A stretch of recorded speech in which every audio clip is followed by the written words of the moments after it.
Today we have the great pleasure of meeting Professor Gilbert White from the University of Colorado at Boulder.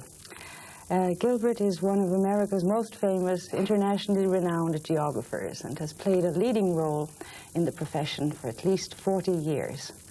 He has been involved not only in research and leading of educational programs, but he has been intimately involved in applying the profession of geography to the resolution of environmental problems. I'm very happy to welcome you, Gilbert, here on the occasion of the International Congress. And today you got the Laureat d'honneur of this union.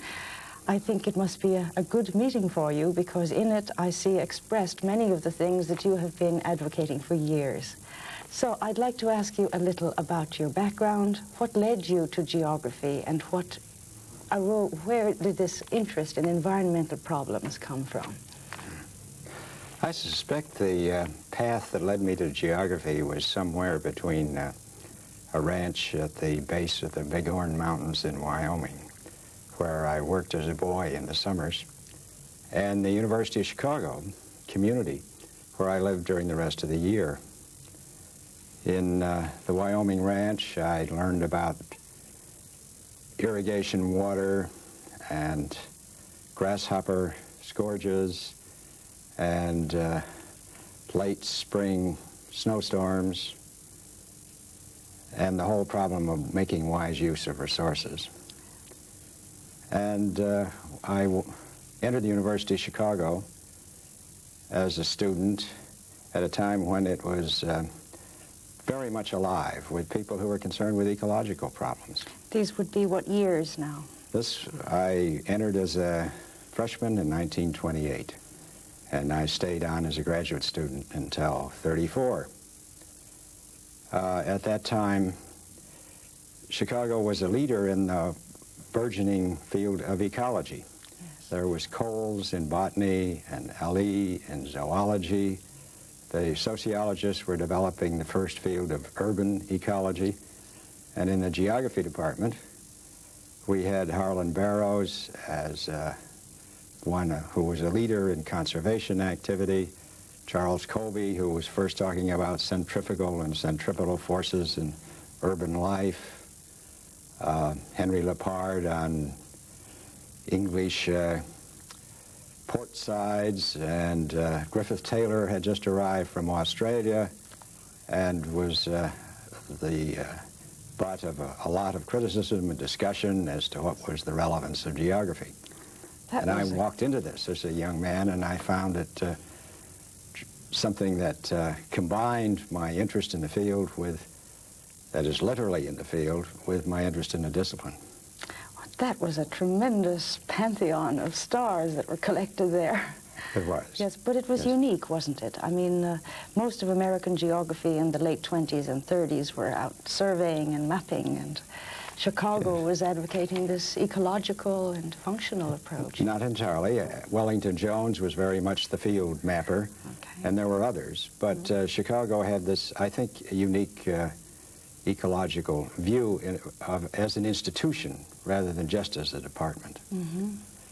And then, of course, came the Depression. Yes, I wondered how that affected you. And the New Deal.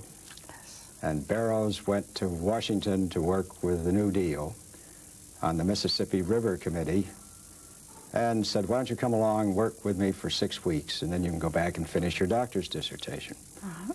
And as a result of that, I probably took one of the record periods of time to finish my doctor's dissertation, because I stayed in Washington 8 years. 8 years in Washington. And those years then would have spanned the war also, yes? No, they led up to the war. Led up to the war from 34 to 42. And most of them in the executive office of the president and the National Planning Board, National Resources Planning Board. And there I worked on questions of water resources planning, evaluation of public work projects. There was a historic effort to examine the environment of the Great Plains and the suitable ways for society to adjust to the Great Plains drought hazard. And as a youngster, green young geographer, I was on the margins of a lot of that, up until the time that the war God. put an end to such activity. That must have been an exciting thing for a graduate student to be involved with. It was. Yes. And Describe a little of the atmosphere. I've heard of others who have been to Washington before the war and during the war, and for them it was very significant in the development of their research curiosities and competence also. yes, and geographers had a special kind of role at that time, which it took them a long time to regain following the war. Many geographers were involved in defense activities, intelligence activities, once the war broke out. Before then there were groups that were concerned with land use planning in the Tennessee Valley. There were a group of us that were concerned with water management. They were arguing the suitability of new flood control policies. They were evaluating the environmental effects of river management schemes, looking at the Great Plains drought. People worked nights and weekends. The lights were on along Pennsylvania Avenue. Very much a sense that you were helping save the nation at that time. That must have been a tremendous motivator. But now you weren't involved directly with the TVA at all. That was No, I wasn't. There were other geographers from Chicago who were. Yes, but yours was more the Midwest. No, ours was the National Resources Planning Board, which prepared some of the first of the national water plans for the country, and made reviews of many of the projects that were proposed for action, led to the negotiation of such efforts as the Upper Rio Grande Water Compact, and Barrows took the lead in assessing the prospective effects of the Columbia Basin Project. And these were all firsts in the history of the country. So was that a radical departure from previous policy? Yes, it was, very definitely. Could you talk a little about how difficult it was to make an innovation in that? It wasn't so difficult because the society was in a mood in which it was ready for change. It was discouraged by the Depression. I had taken my last earnings out on the ranch and had come home to Chicago in the summer of 1929 and had invested them in the stock market, and early developed an interest in risk appraisal. Taking it and studying it. And people were ready for some sort of restructuring of American society and processes. So it was a time of enthusiasm, sometimes quite naive enthusiasm in retrospect, but a feeling that we were putting the country back on track and that we were finding new ways of applying scientific work to deal with the problems of a degrading, unsuitably developed environment. That was certainly... And then the war came and changed things. And what kind of service did you perform during the war? Well, I suppose by 1939, my whole set of concerns, or the strands of my interest, had taken shape, and most of the rest of my professional life has been in ways in which they have evolved and become interwoven and changed with the changing social scene. By 1939, I was clearly interested in what was happening to water and landscapes, how people were changing them and what the effects were, how you went about assessing those changes, how you translated scientific work into public policy, how you got the findings into the educational system, and what the ethical implications were of this, because I'd come to feel that the only path to a lasting peace was a nonviolent path. And so when the Selective Service Act of '39 came along, I registered as a conscientious objector. And when war broke out after Pearl Harbor, I remember going down to the old executive office building on the day of Pearl Harbor. It was a Sunday, and I'd gone into work on something having to do with floods, and instead we were inundated with the attack on Pearl Harbor, and I knew I would have to give up my work then. And I then served for 4 years with the American Friends Service Committee in Quaker service. Yes. And had a chance. I was very fortunate in having a chance to do some moderately constructive work to relieve distress during the war. Yes. hard to imagine what it must have been like, but it must have really generated a lot of national feeling. Did you always feel national in your attitudes, or was wartime one which was the catalyst for that for you? No, I didn't feel very national. I felt more international as a result of this. I felt that it was clear that what we needed to do was move to a kind of society in which international concerns of the human family were more important than the concerns of a nation. Yes. So I worked at a national scale, but I think the war made the other orientation basic for me. Yes. And this comes from your Quaker background. Yes. And your Quaker commitment. Yes. Geography and Quaker belief go well together, at least the geography oriented toward peaceful ways of development. Yes. They have combined for you. Yes. They have for me, in any event, That's yes. really fine. Yeah. Yes. So you came back after the war then, back to Chicago? No, I went to Haverford College. I'd had a period of, during the war, I worked in southern France, in Vichy, France, and then finally I found a year of respite in Germany. I was detained there for a year or so during the war, and then came back and helped work on programs to relieve the Bengal famine victims and to try to get supplies to behind the Japanese lines in China. And when that was over, I found myself very much concerned about the nature of education for peace, and so I went to Haverford College, which was a Quaker college, and I spent about 10 years there in administration and teaching. Administration and teaching, without yet having finished your PhD? Well, I finished my PhD the last minute before I left for Vichy, France. It was the war that forced me to finish that dissertation. I'd been laboring on weekends during the preceding 8 years. I see. So I finally received a PhD from Chicago before I set out.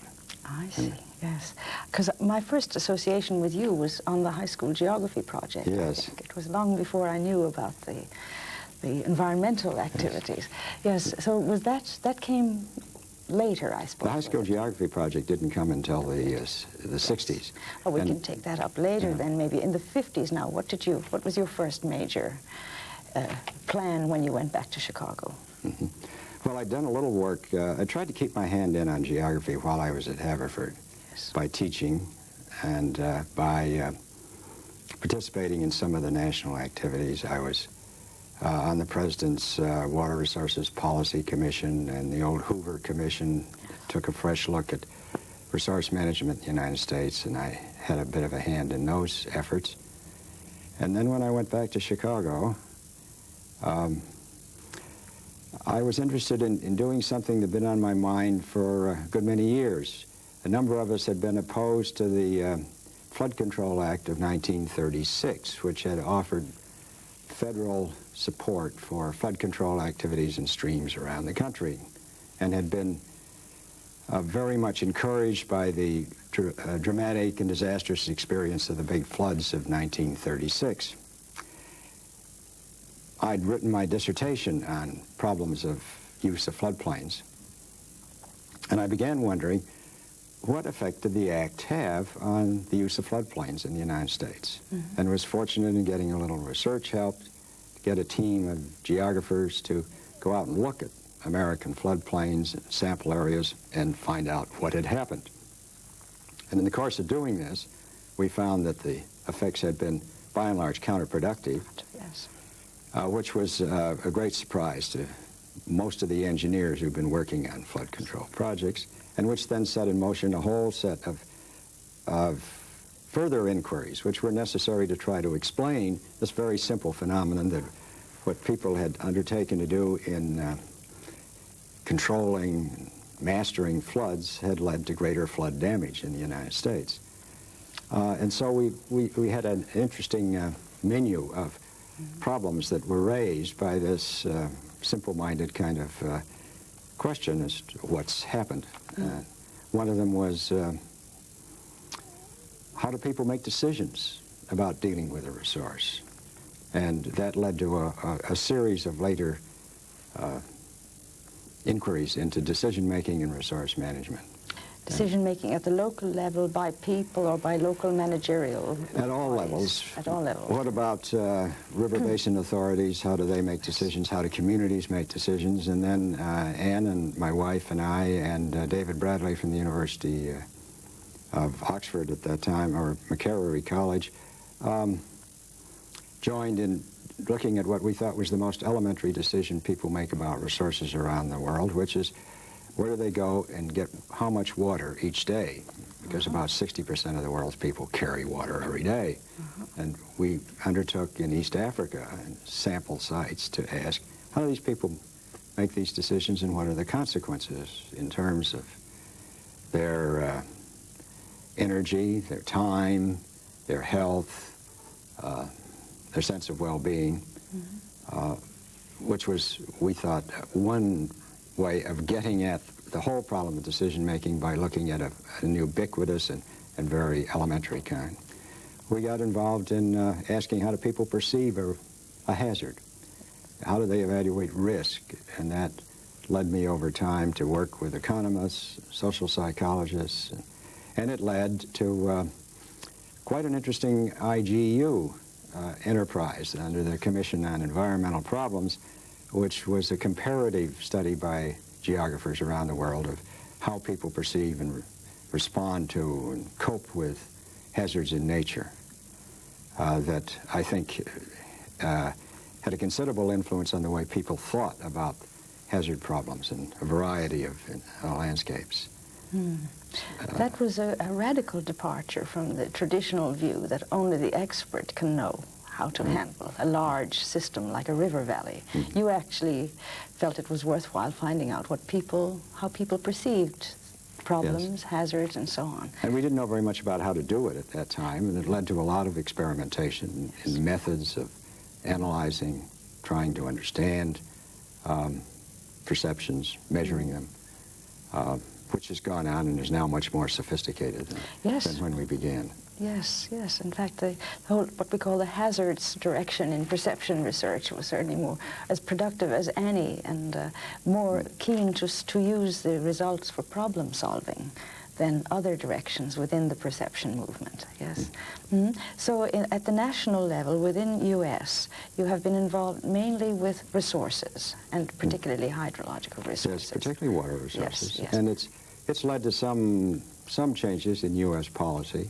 I think over time the whole mode of looking at ways of dealing with floodplain use and flood damages has changed.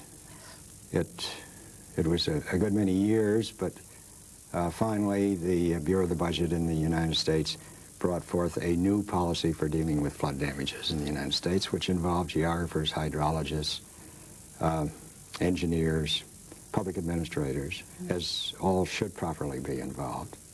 And then it led in a much broader sense to a different way of looking at resource management, thinking not of there being a single kind of solution, but asking, as a geographer properly would ask, what's the whole range of possible solutions that are available to people?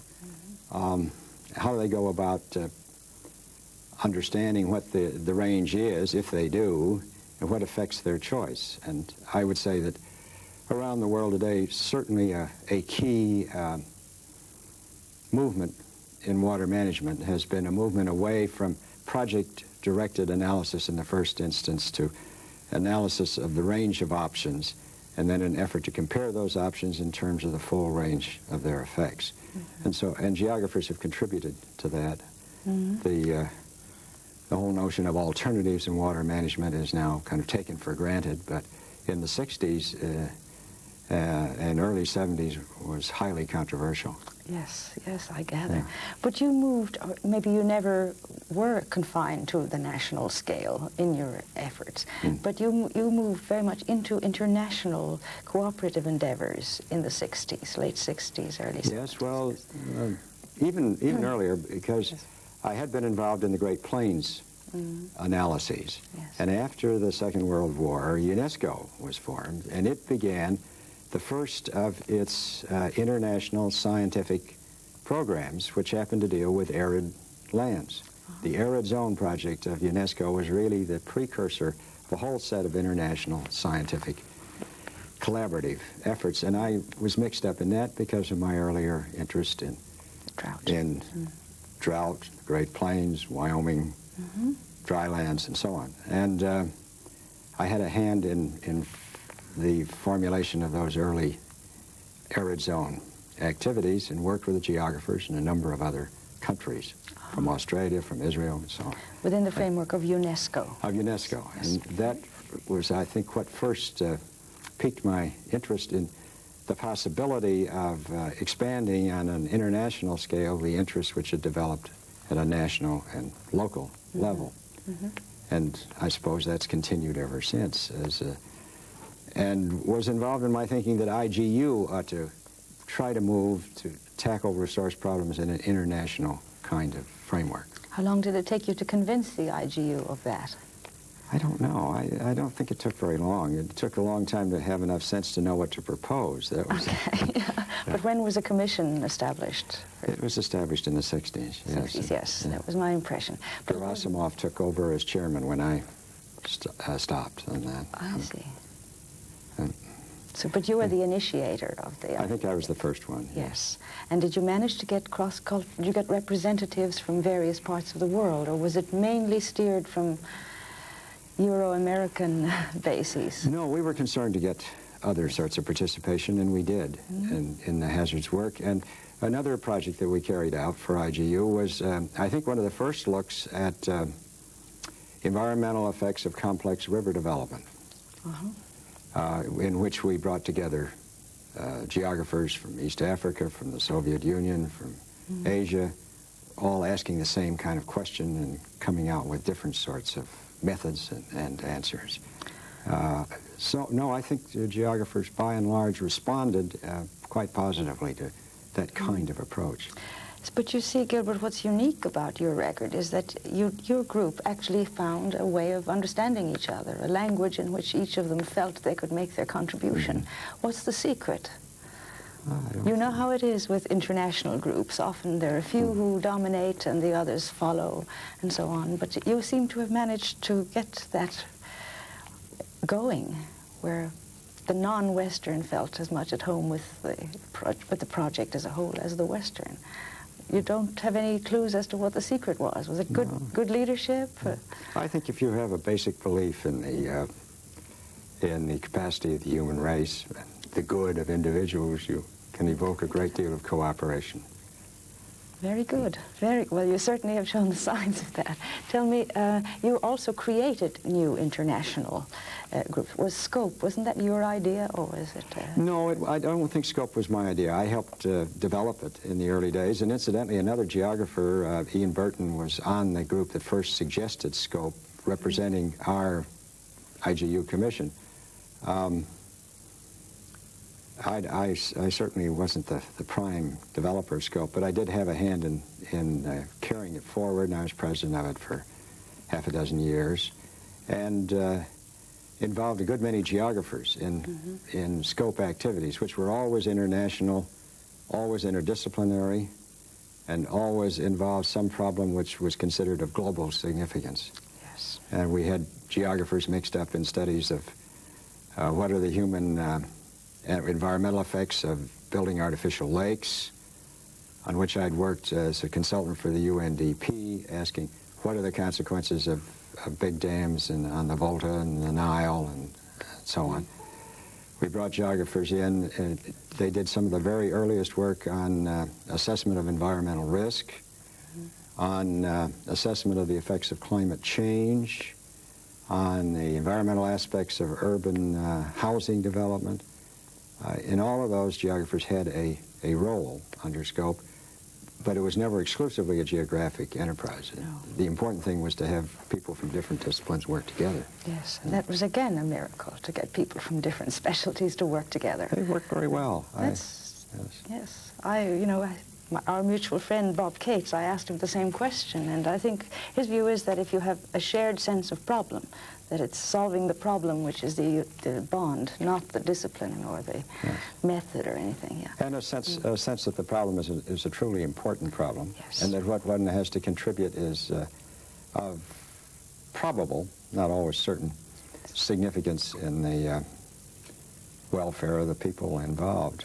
I worked for a long time on the lower Mekong planning, and that was a failure because the war broke out in the most distressful fashion along the Mekong and Vietnam.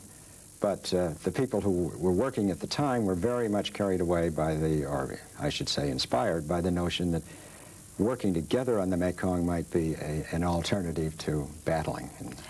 Yes, a kind of a TVA in Southeast Asia. Yes. That was in a way, yes. That was the dream at the time. Right. Yeah.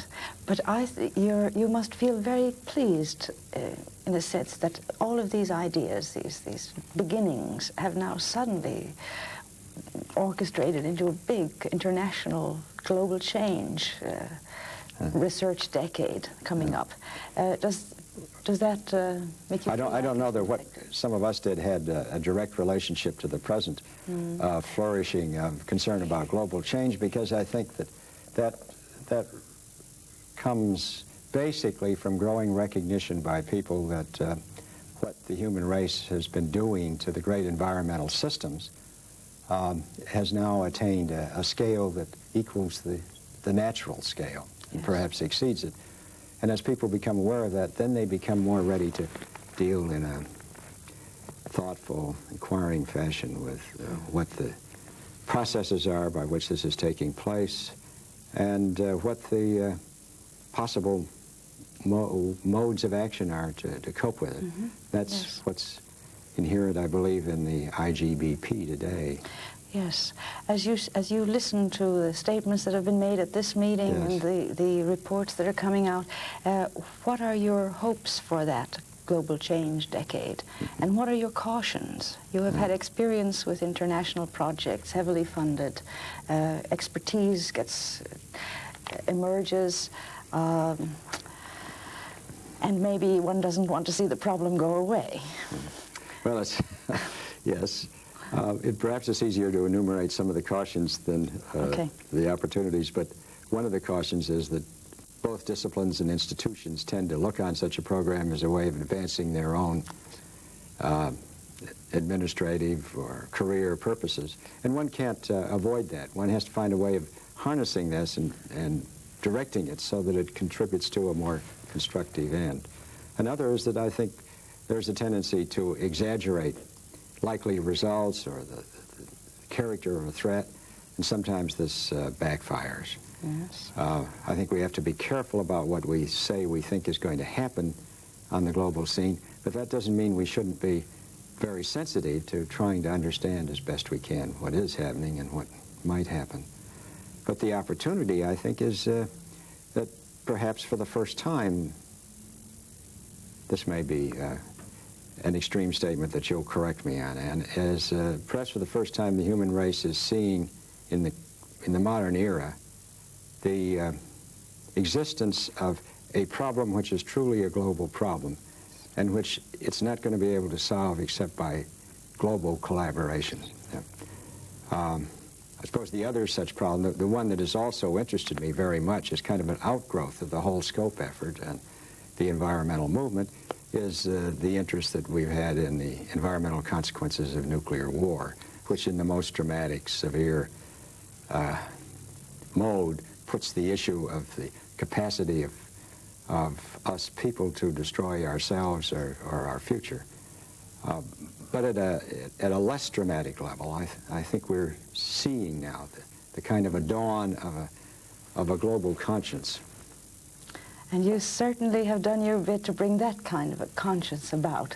I want to thank you very much, Gilbert, and I want to assure you that many of my students and colleagues are going to really treasure this conversation. Thank you very much. Thank you.